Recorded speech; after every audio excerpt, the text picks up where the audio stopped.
Hello? Hello, mheshimiwa. Daniel? Yes, yes. Kuona atia? Kwa tujiro mheshimiwa. Uko salama? Niko salama mheshimiwa. Habari ya Olkalau? Olkalau si kubaya. Habari ya Miragini?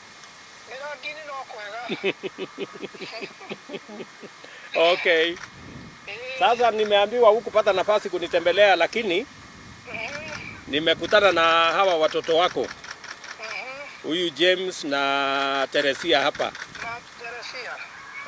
Nasikia wewe ndio ulishughulika wakati walikuja kununua pencil na raba huko kwako. So tumeongea na hawa. Na mimi nitasaidiana na wewe sasa kwa sababu wewe ndio mwenye kuanzisha. Tutasaidiana. Nitapanga na hawa vile tutasaidia hawa watoto. Na nikushukuru sana Bwana. Halo? Halo? Halo? Umepotea hapo kidogo? Halo? Umepotea kidogo? Unanisikia?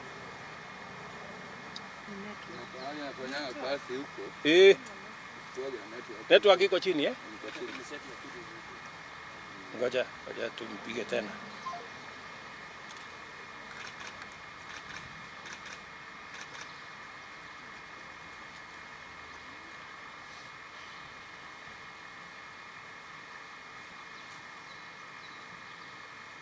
Halo? Yes, Daniel. Nakusikia. Bas, so kwa sababu wewe ndio mwenye kuanzisha hii maneno yote, so nimekubali tutasaidiana na wewe. Tutafutie Simon kabiashara kadogo. Wakati ana hustle anatafutia hawa watoto wake vile watasoma na vile watakula na vile tutafanya hiyo kabiashara kidogo pamoja. So si akikuwa na kuku hapo aweze kutengeneza biashara ya atakuwa na kuuzia mayai, unamuuzia hapo kwa duka. Ama si unauza mayai hapo kwa duka? Nauza. Bas, huyu Simon sasa atakuwa supplier wako. Mtafanya biashara pamoja. Sasa mheshimiwa Deputy President. Hata mimi mwenyewe nilikuwa na kama ningepata nafasi hata mimi kuingia hiyo ikulu yako. Hata mimi nitashukuru sababu hii maneno imeenea sana. Na nikipata nafasi kuingia huko. Basi nitapanga utakuja ukule lunch pamoja na mimi. Hata kama nikukanyaga mguu huko ndani. Naomba hiyo tu. Sawa, nitafanya hivyo Bwana Daniel. Nitafanya hivyo, lakini kwa sasa nitatuma mama county na 50,000 usaidie kuweka stock. Alafu mara nyingine nikipitia huko Mirangini nitakuja niangalie hiyo duka yako. Sababu nikakiosi kitu kadogo.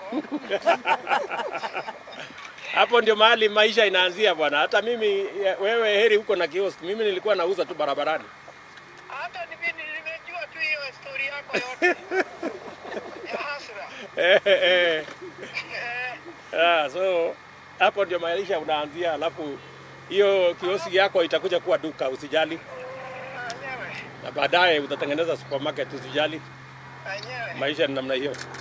Sasa ukifanya mpango niingie huko. Ndio. Mimi nitashukuru hata kwenye maisha yangu. Nitakuwa nikisema kuna jambo ambayo ilinifanya. Kwa sababu hata sasa bado nasikia tu nasononeka tu. Sawa Daniel, nitapanga hivyo. Ukipanga namna hiyo na hiyo namna hiyo. Nitashukuru tu. Sawa. Pengine next week Next week. Ama hiyo wiki nyingine nitamwambia atakubaliana na Faith. Hiyo wiki nyingine, hiyo next week niko na shughuli mingi. Lakini hiyo wiki nyingine nitapanga ukuje. Okay. Lakini meanwhile si nitatuma Faith na maneno kidogo ya kusaidia wewe kuongeza hiyo stock yako ya kiosk hiyo. Sababu tangu hii maneno itokee nilikuwa nimechukua hiyo video mwezi wa pili. Ndio. Na ikawa singependa sasa kuiweka kwenye internet. Sababu ni watoto wenyewe, lakini vile walibishana. Yes. Mimi mwenyewe Mungu alinitumia. Yes. Na nikaweza kutatua ile maneno. Asante sana. Na watoto wakaenda. Si unaona wewe ni mtu ya baraka kwa sababu ile ulifanya sasa imefika mahali mbali. Sasa ndio mimi nasema. Ndio. Na nikukuomba mheshimiwa. Ndio. Mimi najua kuna wakati Mungu atakusaidia. Sawa Daniel. Pahali umetoka. Na kuna pahali mimi naona utafika. Asante sana. Kwa maombi. Kuna pahali mimi ninaona utafika juu. Sababu ya Mungu mwenyewe. Asante sana Daniel. Kwa hivyo ukinipatia hiyo nafasi niweze kuingia na deputy wangu ambaye tunaishi naye hapa. Haya, nitafanya hivyo. Okay. Deputy wako ni nani? Deputy wangu anaitwa Grace Wajibu. Okay, haya utakuja na deputy wako huyo Grace. Sawa. Sawa. Okay Daniel, asante sana. Ubarikiwe. Uwe na mchana mzima. Asante. Na pia wageni wako pia. Asante sana. Na nimeshukuru. God bless. Same to you.